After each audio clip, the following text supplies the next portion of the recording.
Life is kept in a careful balance. There are people who want to destroy that balance, to abuse the elements and the people that live within it. Here at Noontide, we work with the vitality to help you work alongside life and not against it. Welcome, everyone, to another new episode of the Clean Reads podcast. I am your host, Izzy. And currently, a little personal note before we head into this episode, I'm babysitting my sister's dog. And so if you hear like little barks and jingles, that is the dogs downstairs. So if you hear them throughout the recording, today's episode, you're probably wondering if you haven't seen the thumbnail, I'm going to be reviewing Noontide. And how I discovered this, what is it? It's like a middle grade elemental novel, which I would honestly say this book, Noontide, is like, if you were to put it in a TV show that's kind of like it would be Avatar: The Last Airbender, where they have like multiple, like they bend fire, water, earth, just like things like that. Just like they, I don't know, bend different things. How I found it was I was originally watching a YouTuber named Beck Leavesley. I think that's how you say her last name. Leavesley. I don't know how to say her last name, but I originally found her on YouTube. And as someone who loves storytelling, I love watching videos on how to create a story, how like the story aspects of like movies you watch or certain books you read. Beck Leavesley showed up on my For You page on YouTube. They're fine, I promise you. They're fine. One day I'm hoping to become an author, and so her videos are not only of her like also becoming an author a little bit. She doesn't film too much of her like actual writing. She more films herself taking apart like storytelling within TV shows or movies, and why they're popular, why they failed, what she would have done to rewrite a movie if it was bad. Like, I think she did one on the live action Snow White and how she would rewrite it. She like brought out not only like the why it like failed, but also like how it could be improved if Disney were to like redo it all over again. I saw a few of her videos, and one thing that she kept advertising throughout the videos is that her upcoming book Noontide was coming out on June of last year. And I was like, oh, this is great, because she's an indie author who honestly sounds like she's really good at storytelling. Why not get her book to see if that book is good? When I originally got the book Noontide, I kept putting it off because it was just like, I think at that time, around that time, I've been having like bad book experiences, like DNFing so many books just because like they're inappropriate, they're not interesting. I was afraid this one was going to be cheesy. It's not going to be that interesting. And I also heard it was like The Lightning Thief by Rick Warden. And I did not like Percy Jackson. So I was like, oh no, not Noontide. I just was worried I wasn't going to like it. And obviously, I read it, since you are listening to so far this review. And it actually took me by surprise because I thought the plot was very interesting, where you follow Silas as the main character, who has, I forget if she said, she told me, or not, sorry, she told the audience of one of her videos that Silas had like, it wasn't, I don't know if it was ADHD or some other form of like distractive behavior. I forget like if it was like an actual term or not, but he has like this very chaotic mind and like repeats things over and over in his head. And that's something that I really like thought was very interesting, is that she kept it consistent throughout Silas's character. And I felt like that was like the best representation of someone having ADHD.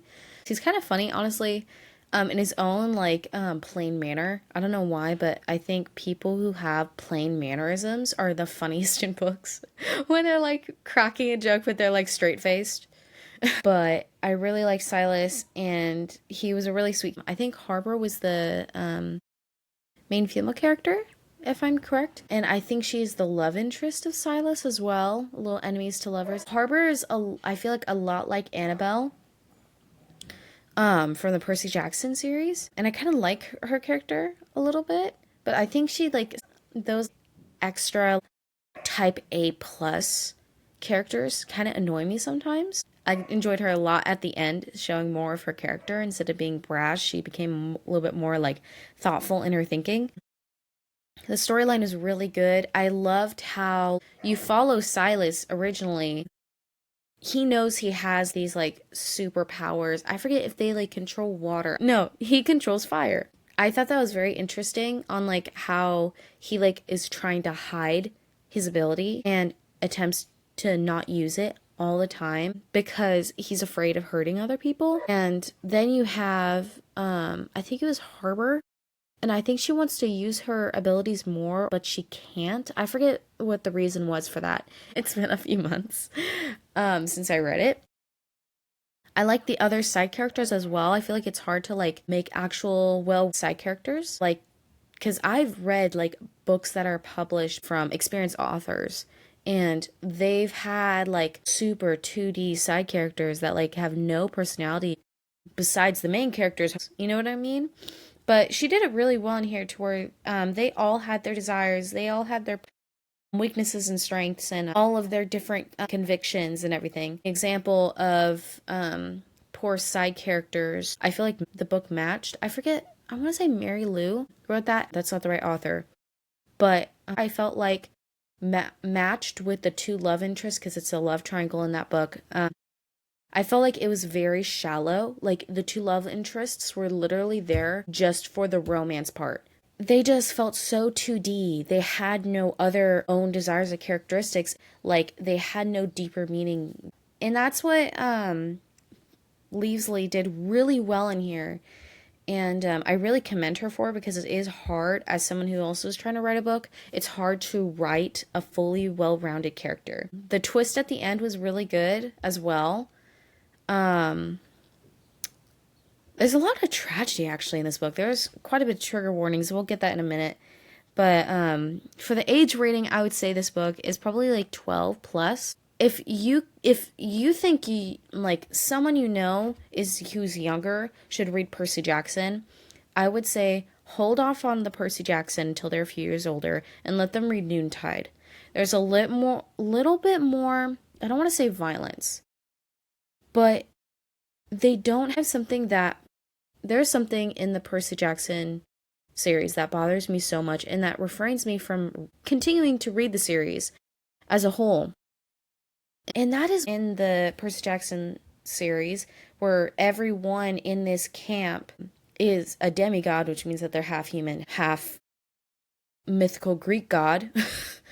um and that means that they're all having affairs, that we are promoting people just doing what they want to do instead of actually getting married. And so all these like fake gods are having hundreds of children. And that's what you see in every person who's in that camp. They are a result of a lustful intent by the parents. So it's like, I don't know. It's something that I do not like about that series, but that's one of the reasons why I'm very hesitant. Like, I would let my nephew be able to read Noontide more than Percy Jackson. Although I think he would really like Percy Jackson, Noontide does not like to say any of that.